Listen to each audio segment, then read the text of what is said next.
La realidad de su vida es el espejo que refleja su interior.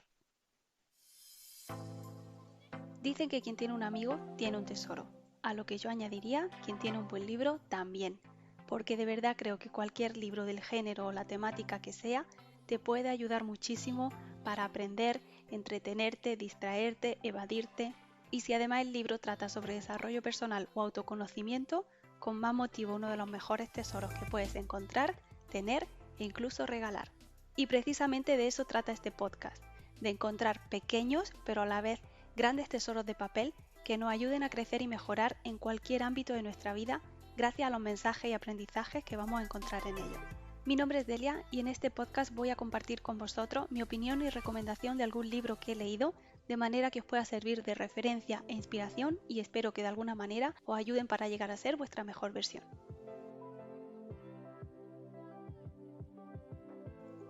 El libro del que os quiero hablar hoy se titula La ley del espejo, del autor japonés Yoshinori Noguchi.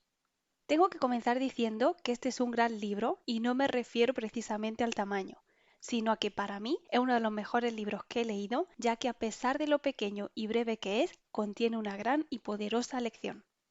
Si lo comparo con El laberinto de la felicidad, del que os hablé en el primer episodio de este podcast, es aún más corto, ya que la edición que yo tengo de la editorial Coma Negra solo tiene 100 páginas, de las cuales 75 tratan sobre la historia de los personajes y las 25 restantes explican de forma detallada los temas principales que se extraen de la historia. Pero sé que hay una versión más extendida que incluye más puntos en la segunda parte del libro. Y a pesar de ser más corto y breve que el primer libro del que os hablé, el mensaje y el aprendizaje que nos transmite no es menos importante, ya que de entrada, en la portada podemos leer que promete ser una regla mágica que da solución a cualquier problema en la vida. Este libro llegó a mis manos a principios del 2014 y al igual que el anterior lo encontré de la manera más casual y sin intención alguna en una tienda de Granada cuando estaba preparándome para mi primer viaje a Polonia, que fue sin duda una de las mejores experiencias de mi vida y que al igual que este libro me aportó mucho más de lo que podría esperar. Recuerdo perfectamente que estaba bajando a la planta baja de la tienda y en la escalera había un hueco con libros y decidí hojearlos. Cuando leí la contraportada de este libro me llamó mucho la atención y además, por ser muy pequeño y ligero, pensé que sería ideal para llevarlo en el equipaje de mano y leerlo durante el viaje. Y así fue. Me lo compré y aprovechando que de camino a Polonia tenía algunas horas de escala en Berlín, me dediqué a leerlo en el aeropuerto. Y tengo que decir que me faltó libro o me sobraron horas porque no tardé más de una hora en terminarlo y realmente me atrapó. Sinceramente, la historia que cuenta y el mensaje que transmite me tocó de manera muy personal y me emocionó tanto que lo terminé con la cara llena de lágrimas. Y es verdad que yo soy muy sensible y de lágrima fácil, pero también sé que no soy la única a quien este libro hace llorar, porque como se puede leer en el mismo, el 90% de los lectores japoneses han llorado con esta historia. Basado en hechos reales, cuenta la historia de una madre preocupada por su hijo, quien sufre bullying. A pesar de que ella intenta ayudarle, el niño no quiere hablar con su madre del tema y se niega a admitir que está sufriendo dicho problema, lo cual entristece y preocupa aún más a la madre. Desesperada por la situación, decide contactar con un conocido de su marido, que es asesor de empresa y experto en psicología y solución de problemas, quien le ayuda a encontrar en sí misma la verdadera razón del problema que sufre su hijo y que es su mayor preocupación. Mediante una serie de ejercicios ayuda a esta mujer a resolver temas personales pendientes que nunca fueron atendidos y con esto a descubrir que todo cuanto nos sucede y que puede suponer un problema ocurre para que nos demos cuenta de algo más importante. Gracias a esos ejercicios que pasan más por reflexionar sobre situaciones del pasado y tratar de mejorarlas, que por centrarse en lo que le preocupa en este momento, todo empieza a solucionarse y su vida mejora en diferentes aspectos, como la manera en que afronta la preocupación por su hijo, la forma en que trata a su marido y que repercute directamente en la educación del niño y sobre todo la relación que mantiene con su padre, ya que todo está interrelacionado y es muy importante trabajar en el origen del conflicto para que en consecuencia las demás áreas también mejoren. Con este libro aprendemos que las causas de algo que nos preocupa se pueden encontrar en otros aspectos que, si bien a priori parecen no tener nada que ver, en realidad son mucho más influyentes de lo que pensamos. Por lo tanto, si trabajamos y mejoramos esas causas, inevitablemente aquel que era nuestro gran problema también mejora por sí solo. Además nos enseña una gran lección sobre perdonar, haciéndonos conscientes de que el perdón no es para la persona a la que perdonamos, sino para nosotros mismos, puesto que nos libera de la carga emocional negativa que supone no perdonar. Al final el autor hace una reflexión sobre todo lo expuesto en esta breve historia para concluir que, al igual que cuando nos miramos al espejo vemos nuestra imagen, si miramos lo que nos pasa en la vida podremos conocer qué tenemos dentro del corazón.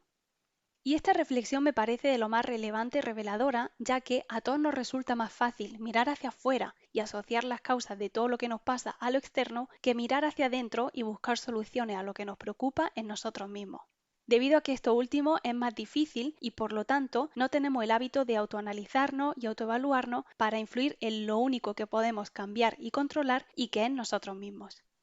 Como bien dijo Marcel Proust, aunque nada cambie, si yo cambio, todo cambia. Pero como he dicho, es algo a lo que no estamos acostumbrados, por lo que muchas veces no sabemos por dónde empezar o cómo mantener este hábito de manera continua, por lo que este puede ser uno de nuestros libros de cabecera para leerlo total o parcialmente de manera que nos sirva de recordatorio y nos ayude a aplicar la ley del espejo. Por último, el autor habla sobre la importancia del perdón hacia los demás y a nosotros mismos, y nos da una guía detallada con 8 pasos para perdonar de verdad a alguien, incluso en aquellas situaciones en las que algo nos parece imperdonable. Lo cual es una tarea para nada fácil o cómoda, pero creo que es muy necesaria para liberarnos de lo que nos ata al pasado y, como dice el autor, con el perdón se consigue la calma, ya que nos deshacemos de la carga emocional negativa que arrastramos. En mi caso, la primera vez que leí este libro me sirvió para comprender mejor una situación familiar muy complicada que generó mucho dolor. Después de leerlo varias veces, además de reafirmar lo anterior, me sirvió para reflexionar mucho sobre cómo la manera en que yo me sentía conmigo misma estaba influyendo en mis circunstancias y mi relación con los demás. De verdad os invito a que lo leáis porque estoy segura que, incluso si en vuestra vida no hay ningún conflicto familiar, vais a descubrir cómo la manera en que interactuamos con determinadas personas influye inevitablemente en la manera en que nos relacionamos con los demás. Y como digo, aun si creéis que todas vuestras relaciones son sanas, os puede servir para reforzarlas y seguir mejorándolas. Pero más aún os lo recomiendo porque la ley del espejo es aplicable en cualquier momento en el que nos sentimos mal con la situación que estamos viviendo y nos va a servir para buscar qué hay dentro de nosotros que nos hace interpretar de esa determinada manera lo que nos sucede. A diferencia de otros libros que he leído, en este caso no conozco mucho al autor y he tenido que buscar más información para poder contaros que Yoshinori Noguchi, natural de Hiroshima, se graduó en la Facultad de Economía y durante los años de universidad se dedicó a leer todo tipo de libros de psicología y filosofía de éxito. Desde 2003 trabaja como entrenador profesional y además imparte coaching de pareja y coaching familiar e individual. Por si tenéis curiosidad, en los enlaces de la descripción del podcast os voy a dejar su web, la cual está en japonés, por lo que a no ser que entendáis este idioma, vais a tener que traducirla para descifrar su contenido. Por último, me gustaría citar una de mis conclusiones favoritas de este libro que dice: todos los problemas que surgen en la vida ocurren para que nos demos cuenta de algo importante. Usted no tendrá nunca ningún problema que no pueda solucionar. Usted tiene la fuerza necesaria para resolver cualquier problema, el cual ocurre para que a través de su solución usted se dé cuenta de algo importante. Personalmente estoy totalmente de acuerdo con esta conclusión y creo que en cada problema que enfrentamos se esconde la oportunidad para cambiar algo en nosotros que, a pesar de ser realmente importante, no éramos capaces de ver. Es normal que al principio mostremos resistencia y rechazo hacia el problema, pero con la actitud adecuada enfocada a sacar lo mejor de la situación, vamos a terminar dando gracias porque lo que sucedió y nos parecía tan terrible nos ha llevado a algo mucho mejor. Espero que os haya generado interés y que decidáis leerlo. Si es así, me encantaría leer vuestra opinión en los comentarios y también que me digáis sugerencias de libros que os gustaría que lea y comente en este podcast. Os podéis enviarme un mensaje a la dirección de correo electrónico que os dejo en la descripción, donde también os voy a dejar los enlaces para que podáis comprar el libro en papel, ya que yo no lo he encontrado en versión electrónica. Y ya así para terminar, os animo a suscribiros a este podcast para seguir descubriendo tesoros de papel y compartirlo con aquellas personas a quienes creáis que les puede interesar. Muchísimas gracias por escucharme y os espero en el siguiente episodio.